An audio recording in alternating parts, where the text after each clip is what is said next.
Welcome back to the show, guys. People's Purple Show, recapping the win. Man, last night felt awesome. Beating the Packers, just perfect.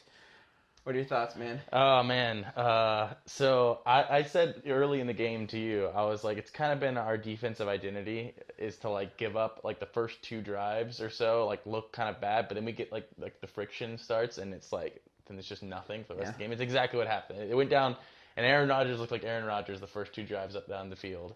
You know, the back shoulder to what's his name? It was a beautiful Devontae Adams was perfect, and I was like, oh no, but I was thinking in the back of my head, I'm like, all right, this happens the first couple drives, and then our defense will step it up. And it's exactly what happened. I mean, the rest of the game it was 14-14, and then they scored 3 points the rest of the game essentially. I mean, I got the 3 at the end, but I don't really count that. Yeah. And man, our offense looked pretty awesome. Yeah. I feel like we used Dalvin Cook finally in a really good way. We threw him a screen pass that wasn't blown up instantly. Now, obviously, like the Packers aren't the greatest defense, but man, like the plays that Thielen and Diggs made.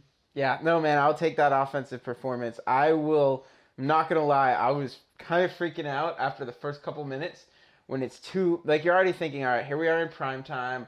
We've struggled in prime time. Kirk Cousins has struggled in prime time. Feels like the season's on the line. It's against Aaron Rodgers. I was nervous going into the game, and then we start with like 2 straight 3-and-outs, and like we're gonna go for it on 4th and inches, and then too many men in a huddle. So I was kind of freaking out. But then after that, we got it together, and like you said, so Aaron Rodgers had like 70 passing yards in those first 2 drives, and then in the whole rest of the game until the final garbage time drive, he had like 42 yards. And the defense just locked him down.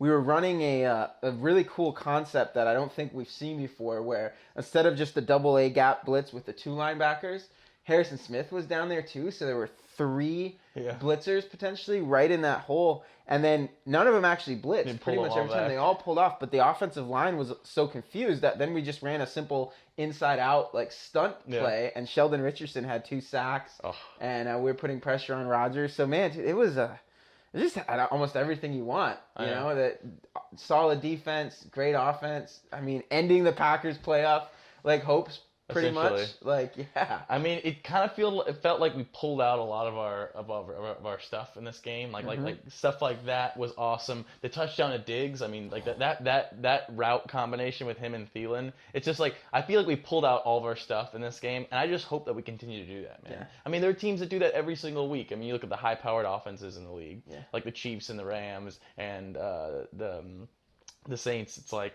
I mean, they pull that stuff out every single week, and it's like, we can do that. I mean, I just think we need to put a little more focus in it. And it's funny because this comes right after a week where Zimmer's like, the playbook needs to be like, you know, slimmed down. It's a little too complicated. And here, I think like it looked like the most complicated offense we've run yet. We were like running some jet sweeps. We were running some, the touchdown to Dalvin was a cool, like kind of like a swing out of the backfield. But he had blockers set up for him. So like, I loved whatever our offensive game plan was awesome. Yeah. And no, it like touched on everything we wanted. What we've been saying for offense, like we still ran the ball a little bit up the middle, but it was Latavius Murray, and that was great. And we got Dalvin Cook the ball, but generally speaking, we did it either on like sweeps to the outside or screen passes, which was awesome. And then Kirk was airing it out downfield. You know, Thielen finally went over 100 yards again.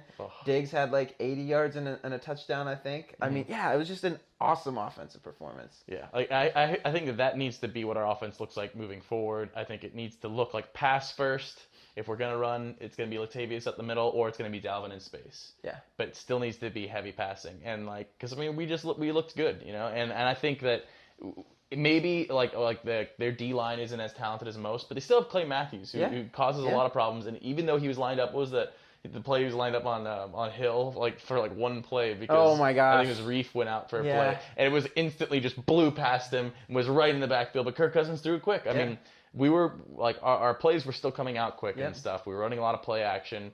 We did a little bit of hurry up to keep them on their toes. I love the way our offense looked, and our defense continued, man. I would love to see continuing to use Dalvin Cook the way we used him. And it's almost, I was reading Peter King, who some of you guys may read, is a pretty prominent columnist. He was talking about, he said that Dalvin Cook looks a little bit like Alvin Kamara when you use him that way. And it's like, we should, I mean, Latavius can be our Mark Ingram, you know, battering ram up the middle, and we find Dalvin Cook 10 to 15 touches, but in space.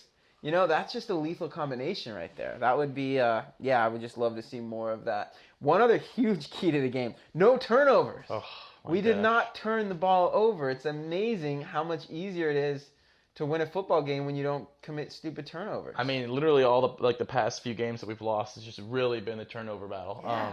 And I mean, nothing really even close. There was the one play to Rudolph where it was tipped out of the guy's hands to Rudolph. That was pretty lucky, but he didn't really have a good shot at picking it off. But other than that, you could tell Kirk Cousins was going through his progressions. He wasn't just throwing the first ball. They said that, like, I think it was Al Michaels, like, mentioned it, that he's like, man, Kirk looks like he's stopping going through his progressions because he's been making a lot of mistakes, which is encouraging because it's like, man, you see a guy screw up and now he's fixing it. Yeah. And like that's like this is the time of the year to do that. Yeah. So it's kind of it makes me excited that now all of a sudden we're figuring that stuff out. Yeah.